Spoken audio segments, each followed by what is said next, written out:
প্রত্যেকটা সকাল বেশ এই ধরনের একটা ভাইবস দেবে। क्या नजारा है, জাহির কিন্তু হ্যান্ডসাম লাগছে আজকে। বসকে অরিজিনাল রাইডার মনে হচ্ছে। দারুণ ভিউ, দারুণ ভিউ। বাবা কি রাস্তা, সেখানটায় স্কিপ করবে, আস্তে আস্তে যেতে হবে। Good morning from Kurseong. কালকে আমরা কলকাতা থেকে ডাইরেক্ট কার্সিয়াং চলে এসেছিলাম। এসে ভাই কিছু খাওয়া দাওয়া হয়নি, সন্ধ্যে 6টার সময় এখানে পৌঁছায়। ড্রেস আপটা ছেড়ে খালি বেডে শুয়ে পড়েছি। সারা দিনের টায়ার্ডনেস ছিল, তাই সবাই ঘুমিয়ে গেছিল। এখন সকালে 6টা বাজে। এখানে জাহিরও রেডি, আয়নার সামনে। ও হিরো হিরো। বললেন তুমি রেডি হয়েছো? একদম।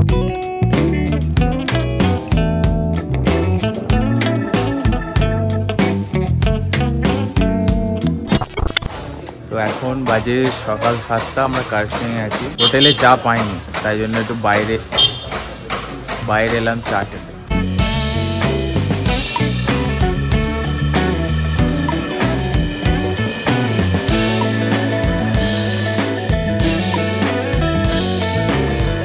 Alright guys, welcome back to the another video. তো আজকে ডে 2 আমাদের কার্সিয়াং থেকে। আজকে আমরা যাবো দার্জিলিং এ। রেডি?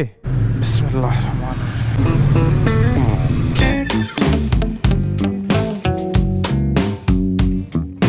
দার্জিলিং এর ম্যাপটা মেনে নিলাম। এখান থেকে দার্জিলিং বেশি নয়, 30 কিলোমিটার। দার্জিলিং এ আমার একটা বন্ধুর হোটেল আছে। এখন বাজে 7:40। সকালবেলা এরম একটা ভিউ হলে আর কি চাই। এরম রেগুলার জীবনের দিনগুলো একটা পাহাড়ের বুকে বাইক নিয়ে শুরু হতো। ও মাই গড, বরফে ঢাকা পাহাড় দেখতে পাচ্ছি। ক্যামেরায় দেখা যাচ্ছে কি জানি না, কিন্তু ওই যে বরফে ঢাকা পাহাড়। এই যে রাস্তাটা দার্জিলিং এ যাচ্ছি, আর এই যে লাইনটা দেখতে পাচ্ছ, এটা টয় ট্রেনের লাইন অ্যাকচুয়ালি। এখান থেকে টয় ট্রেনটা যায় দার্জিলিং এ। এইখানে নিচেতে আমি চলতে দেখিনি, যতবারই দেখেছি দার্জিলিং এর ওপরে গিয়েই দেখেছি যে টয় ট্রেনটা চলছে। আর এখানেও একটা ব্লগার রয়েছে, ব্লগ করতে যাচ্ছে।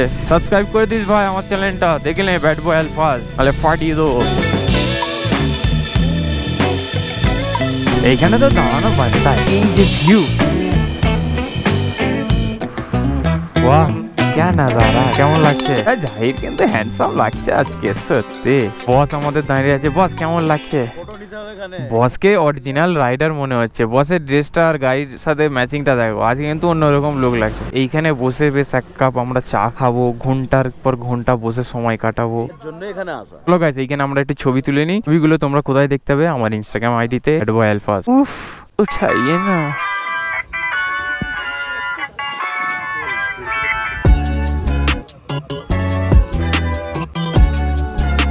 हम चले पहाड़ में, ট্রাম স্পিড 400 এর কতটা পাওয়ার। এটা এখন 4th গিয়ারে চলছে, মানে যখন একটু স্টিপ চড়াই হচ্ছে তখন 3rd গিয়ার করতে হচ্ছে। এর ইঞ্জিনের প্রচুর ক্ষমতা বেশি সাধারণ বাইকের তুলনায়। যেমন ক্লাসিক 350 অনেক সমস্যা, যত উপরে উঠছি তত ঠান্ডা বাড়ছে। আই থিঙ্ক এখানে টেম্পারেচার হবে এখন 12-13 চলছে। চলে এলাম আমরা ঘুম স্টেশন। ঘুম স্টেশনটা খুব ফেমাস, হেরিটেজ একদম। হ্যাঁ, কি সুন্দর লাগছে দেখতে। এটা হচ্ছে প্ল্যাটফর্ম নাম্বার 2। এখন আমি আছি ঘুম স্টেশন, আর এখানে ফিউল আপটা করে নিচ্ছি। ট্যাঙ্কিটা ফুল করে নিলাম, কারণ কালকে আবার আমরা বেরিয়ে যাব, সিকিমে যাব কালকে। দার্জিলিং থেকে সিকিমের দিকে। তোমরা কালকের ভিডিওতে দেখতে হবে, ঋষিখোলা বলে একটা জায়গা আছে। এখন বাজে 9:20। কিছু নাস্তা করতে হবে, ব্রেকফাস্ট করা হয়নি।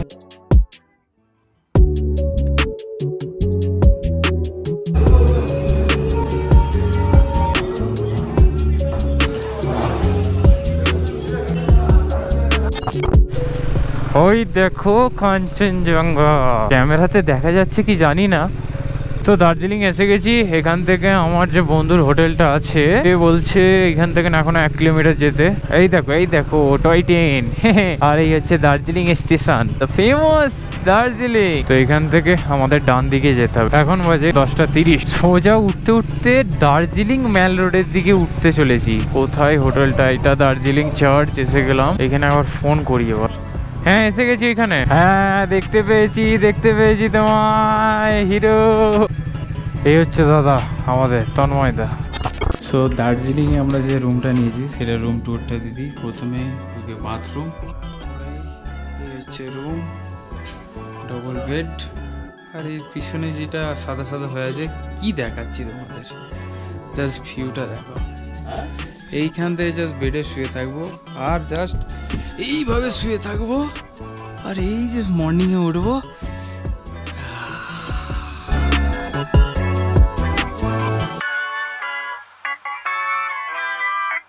আই হোপ তোমাদের ভালো লেগেছে। আর এখানে দেখতে পাচ্ছ সবাই শুয়ে আছে, একটু রেস্ট নিচ্ছে 10-5 মিনিটের জন্য, তারপর আবার আমরা বেরোবো এখান থেকে, একটু টুকটাক লোকাল দার্জিলিংটাকে এক্সপ্লোর করবো। এখন হেঁটে হেঁটে ওপরের দিকে যাচ্ছি। গোল্ডেনের অবস্থা, জাহিরের অবস্থা কি ঠিক আছে? ও মানে শ্বাস ফুলছে অনেক। গোল্ডেন হ্যাঁ बाबा उफ হাঁপিয়ে গেছে। कुछ पाने के लिए खोना पड़ता है।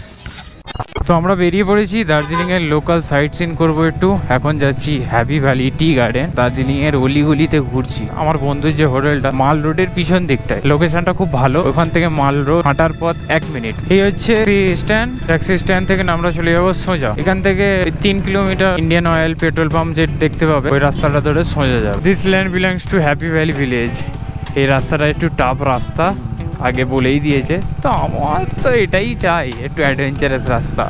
আর নাজারা বাহ ভাই বাহ ভাই, খুব স্টিপ চড়াই আছে। ওটার সময় কিন্তু বোঝা যাবে, এখন অতটা না বুঝলেও নামছে একদম একেবারে হড়হড় করে নিচে চলে যাচ্ছে। মানে স্টিপ রাস্তাটা, একদম খাড়াই রাস্তা অনেক। দারুণ ভিউ, দারুণ ভিউ, অসাধারণ।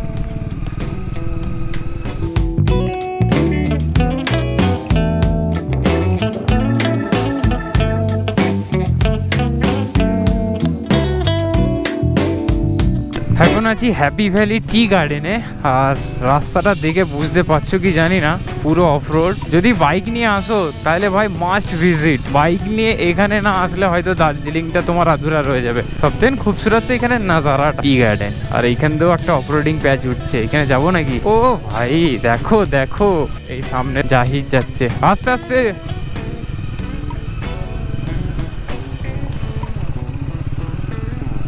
বাবা কি রাস্তা!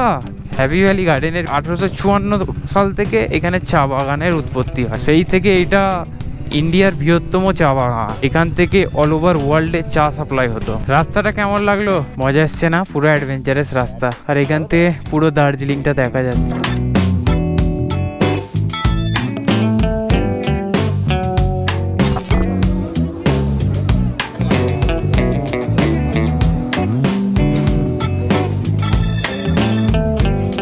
এখন আছি আমরা দার্জিলিং ম্যাল রোডে।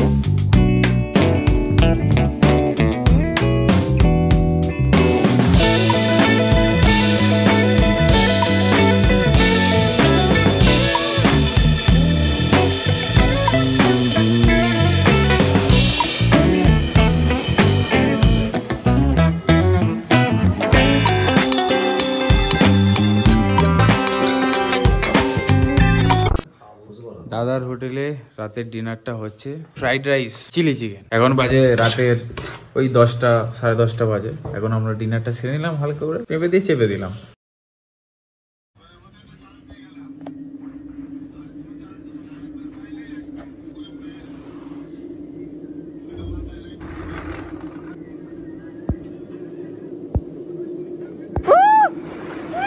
গাইস, জীবনের মজা নিতে হবে। দেখো কোথায় আছি।